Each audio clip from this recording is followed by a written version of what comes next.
بسم الله الرحمن الرحیم. خوږو مینوالو قدرمندو پښتنو، مونږ ته د ثوابه کالو خان کلی نه یو کاکا رابطه کړې ده او کاکا ما ته یو خبر وکړه چې بچي زه په زړه باندې سورې شوم او زما د ثوابه خلکو یا د ثوابه انتظامی ایچا تاسو نو مینوالو دا ویډیو وګورئ او مهرباني وکړئ مخکې شیر کې د دې کاکا आवाज اوچتولو کې مدد وکړئ. نو راځئ ویډیو طرف ته. الرحمن الرحیم. مینوالو زه کالو خان ته ورسېدم او کالو خان کې خټ کلي کې موجود ما دلته چې زمونږ کوم ذرایع ملګرو نو د کاکا چې تا ما سره کم ناست دی مونږ سره رابطه وکړه او دوی مونږ ته دا یو میسیج وکړو چې زه په زړه باندې سورې شوم او زما هیچا تاسو نه کو. نو مینوالو کاکا سره خبرې کوم، د دې نه پوښتنه کوم چې د دې څه مسله ده. کاکا خپل نوم راته ووایه. زما نوم شادعلي ده، په خټ کې اوسم، د کالو خان کلي یم او ما د دې کالو خان بچی پیژني. ما باندې دومره غټ درد راغی چې اوس باقي ژوند زما ډېر خراب دی، ډېر په مصیبت کې دی. کور والا الټه پراته دي، زما بچي ټول د کاره ووته، زه د کاره ووتم. نو زه د حکومت ته درخواست کوم چې را دې کوم لین شروع کړی را، دا کوم کار دی شروع کړی دا خو بالکل ناقابل دی. کاکا زمونږ د ملګرو تعلق ونته ووایه په تا باندې کوم داسې غټ غم راغی؟ غم زما داسې بچی وفات شو په دې کډه کې چې سار مال هغه ته نو دا کډه نه وه او چې ماسخوتن راته نو دوی ورته کډې کنستري نه ورته څه سیفټي شته، نه پې سړی ولاړ دی، نه چې ته نور څه داسې بندوبست دی کړی دی او کویانې په لارو کې کنستري. او زما دومره هوښیار بچی و چې هغه به بالکل داسې غلط قدم نه کېښود، خو داسې کړکۍ ورته دې جوړه کړې وه چې ناڅاپه هغه راغی او هغې ته پرېوته او هغه پکې وفات شو.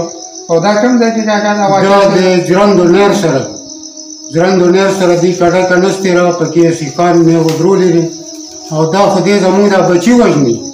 دا یوازې نه چې زما دا بچی لاړ او ما له د حکومت مال راکړي، ما له دولت راکړي، زما هېڅ نه دي پکار. دې زما بچی وفات کړی ده، دې زما نه تپوس قدر لو نه کو چې کاکا ستاسو په دې کلي کې نن دا واقع شوې وه، دا کوم ځای شوې وه، دا څوک و، دا چا ځای و. نو دومره خولم چې تر چا چرګه مړه شي نو هم تپوس کوي. او دې زما بالکل چې دی نه د کالو خان خلکو زما تپوس کړی دی او نه دې ټیکهدار کړی دی. ولې ده ته پته نشته دی کوم دی اوسي، زمونږ په کلي کې وره دی رړی او زمونږ تپوس نه کوي. او دغه کسانو ته هم ما ویلي چې ده سره کوم کار کوي هغوی زه پېژندم، وي کاکا دا ستا بچی و؟ مې وي ښه وي مونږ به ورګه ټیکهدار ته ووایو. نو ټیکهدار دا میاشت وشوه تېروک دی، کله وی لاهور ته تللی، کله وی کراچۍ ته تللی. نو دا دومره بېغمه کار چې دی کوي نو دا جایز کار دی. دا زما حکومت ته دا درخواست دی چې بالکل ده لرې مکمل سزا ورکړي، ځکه چې دا خو نن زما بچی دی او سبا له پکې د یو بل مسلمان بچی وفات شي نو د هغه به څوک تپوس کوي؟ زمونږ خو هېچا تپوس ونه کو، نه د حکومت وکړو، نه زما د کلي مشرانو وکړو. چېرې په تا را دومره واقعه راله نو له دې ورګه چې مونږ تپوس وکړو، یاره ته خو یوه ذرې غریب یې، ستا د منډې څوک نشته، مونږ تا سره پاسو چې ستاسو جایز رپوټې خبرې زه چې هغه مونږ او تا سره وکړو. مینوالو دلته زه دا یو خبره کومه، کاکا زوی چې کوم وفات شوی دی نو دا د ثوابه مردان روډ باندې کار شروع دی او په هغې باندې کومې کډې دي، غټې غټې کډې دي. نو د ده زوی په کرنل شیر کې د ژرندو نهر دغې کډې ته غورځېدلی و، هغې کې وفات شوی. نو دا واقعه دغه ده. کاکا دا راته ووایې چې د بچي عمر د څومره؟ د ده عمر تقریبا 16-17 سال عمر و او ښه ځوانۍ کې را روان له شونډه صرف معمولي شنه کېده. کاکا تاسو څه کار کوئ په خپله باندې؟ زه خو خپله چې کوم دی نو بس دغه په دې سکول کې لکه ډیوټي کومه، عرضي ډیوټي مې را پرایویټ ده؟ پرایویټ ده.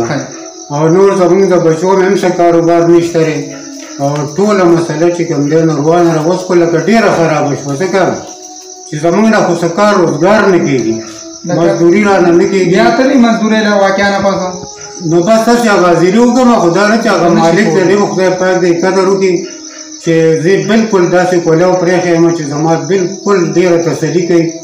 او زه په دې لیټ هاوس سکول کې یم دلته او ډېر ښه سړی دی او ډېر خوش شبیر نوم یې دی او زما ډېر خیال ساتي او زم لکه د رونو د بچو غونته خیال ساتم. کاکا دا راته ووایه د دې واقعه څومره وخت شو؟ تاسو بچي کله وفات شوی دی؟ د ده تقریبا میاشت وشوه. په دې درېیمه میاشت کې دویم تاریخ زما په خیال چې دا کار دې میاشت دوه کې تا سره چېرته ناظمانو یا صوابع انتظامي یا ټیکهدار یا بل MPA سره رابطه کړې ده؟ هېڅ قسم ما ته چا دا ویلي نه دي چې ستا په دې کور غم راغلی دی، یاره ستا بچی وفات شوی دی، که څه شوي دي داسې ځانونه کاڼه کړي دي چې بلکل دېاړو په دې ملک کې دي نه. مینوالو زه دا یو خبره کومه دلته کاکا چې مونږ سره رابطه وکړه دلته زمونږ د ذرایع ملګرو ته ووایي، نو کاکا ما ته را یو خبره وکړه چې زما ځوان بچی مړ شو، خو افسوس دا دی زما اواز هیچا ونه اورېدو. نو زه ټولو مینوالو ته وایم دا ویډیو چې څوک ګوري نو لازم یې شیر کړئ. بل زه د صوابع انتظامي ته DCO صاحب ته او AC چې کوم تحصیلي رزړ دی دې ته یو عاجزانه درخواست کوم چې کاکا ډېر یو افسوس لري، غم لري. کاکا یو خبره کوي چې یاره د چا چرګه مړه شي نوم خلک یې تپوس کړي زما ځوان بچی مړ شه نو ماله دواله هم څوک نه دي راغلی. کاکا داسې خبره بلکل ماله بلکل د دغې عملې هېڅوک هم نه دي راغلي. تاسو وختي ما ته یو خبره وکړه چې یاره زه ټیکهدار پسې هم لاړم. نو ټیکهدار تللی ما ورپسې درې پیرې مې وکړې خو چې له چا نه تپوس کوې او وي کراچۍ کې او نه راځي او کله وي پلاني ځای ته تللی او دلته کارونه مزدورانو ته حواله کړي دي. په ده باندې خو زه وایم چې زه داسې درخواست وکړم چې دې ځان له وړې لټکه وکړم. په دې کې کاکا چې ستاسو ټایم بچي وفات شو نو راپورټ ته کړو؟ ما راپورټ په دې وجه باندې ونه کړم. ما وی زمونږ کلی دی، زمونږ علاقه ده، مونږ پښتانه یو. یو سړی به وایي چې دره څه مطلب دپاره دا راپورټ وکړو، دې پیسو ته حاجت دی، د نور څه ته حاجت دی. نو په دې وجه باندې ما د خپل کلي ډېر عزت وساتو چې ما وایم چې زما دې کلي ته څوک مخ را وانهړي چې یاره ستا په کلي کې داسې سړی و چې هغه منډې تړې د بچي پیسو پسې وایي. نه زه دا نه غواړم. دوی به ما له تسلي را کړې وه چې خیر دی وروره دا مسله وشوله او ته خفه کېږه ما دا لکه روټین ده د دې دنیا دومره به دې ما سره ناست و ما له به راغلي نو زما به د کوټیله په قرار شوی و چې یاره دا خیر دی دا هر څه د الله له طرف نه خو لکه دومره خو یو سړي لازم لاړ شي که نه ګوره دا کاکا تا لاړو څوک راغلي نه دي؟ ما له هېڅوک هم نه دي نه د انتظامیې طرف نه نه بل داسې د طرف نه ناظمانو کې چې یاره تا سره واقعه وشوه هېڅوک هم نه دي راغلي. ولې دا د دې د کلي بچی نه و، دا زما بچی نه و، دا د دې ټولو خلکو بچی و. په دې باندې خو زه وایم چې د هر سړي ډه خوږېږي. اوس کاکا تاسو له چا نه ګیله کوئ او څه مطالبه کوئ؟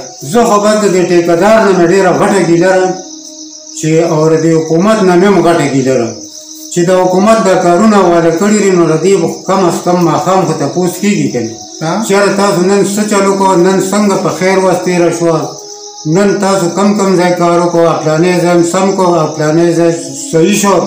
د دې تپوس نشته. بس دا به دغه شان وړاندې جوړېږي او په کې به څه تپوس نه وي او که پکې 10 کسه مري او که پکې 100 مري نو هېڅ قسم د تپوس پوښتنه نشته. ناپوسانه ښار دی. نو زه وایم چې بهی دا زما ټولو ته درخواست دی، دا زموږ وروڼه بهیګان دي. نن زما بچی مړ شو، سبا به د بل بچی مړ شي. دا خو حکومت دی، ده له پکار دی چې زمونږ تپوس کوي. بیا کاکا تاسو هغه کډې اوس بندې دي او که نه بندې نه دي؟ هغه ما تپوس کړی وي په حق حل باندې پرتې دي او د هغې څه میاشت یوه نیمه میاشت وشوه د واقعه او اوس هم دغه شان کډه باندې پرتې دي. ما ته یوه ورځ دغه وي یاره مونږ نن ځو هغه کډه سمو. هغه بیا هم چې دی نو ما ته پته ولګېدله وي چې هغه هسې دي لګېږي. او دا کډه په جرندو نیر کې ده؟ دا جرندو نور نیر باندې دي دا کډه دغه کوي پل دی. نو هغه پل چې دی جوړي پکې سیخان ګرځولي نه یې ودرولي دي لکه کوړکۍ یې جوړې کړي دي چې په دې کې بس خلک راځي او پکې بس ورپرېوځي. او په هغه شپه باندې باران شوی و، د جمعې شپه وه او د شبیرات شپه وه او ډېره ښکلې شپه وه او زما بچی راته تقریبا 7 بجې دی او دی خو وایي چې بس دا هغه لار دی چې زه په کمیسار لایم په هلته به ځم. هلته باندې دی یو کچه غونته قبله یخی و په کناره باندې هلته بلاک باندې چې دی راوښود نو هغه بلاک نیم شو او دی وغورځېد او دی لاړه. ده سره بل څوک هم و؟ ده سره یو ماشوم و خو هغه بچ شوی زخمي و؟ هغه معمولي غونته کې و خو بس هغه بچ. کاکا دلته راته ستاسو رګاوند کې چا ووایي چې یاره ستاسو کور والا ستاسو زوی څه نوم ورته وفات شوی دی؟ وسیم. د وسیم مور وایي بس دغه شان ورته پرته ده او پاسېدو نه ده بالکل. په خپل وس کې نه ده، نو دا څه خبره؟ هغه خو بالکل کار یې خراب دی، هغه خو له وړې پرته او ما ته وي بس زما بچی او زما بچی، نو زه ورته ووایم وبسې دا ستا نه و، دا زمونږ هم بچی دی، دا د الله له طرف نه وه. بس مینوالو نور زه دې کې هېڅ نه وایم، نور ما سره الفاظ نشته دی، خو زه دا یو خبره کوم چې د دې کاکا دې جړا ته وګورې او ده ته په دې نظر وګورې چې دا زما پلار دی، د ده په اړه باندې چې کم درد دی، نو دا زه ثوابې هغو مشرانو ته وایم چې دا بابا صرف د یو شي ګیله کوي، نه د پیسو ګیله کوي نه بل څه، صرف د دې ګیله کوي چې زما د غریب بچی مړ شو او زما اجرې ته څوک دوال هم رانهله. مینوالو کم سے کم د الله د رضا دپاره دا ویډیو دومره شیر کړئ چې د ثوابې انتظامیې ته ورسي. ډېره مننه.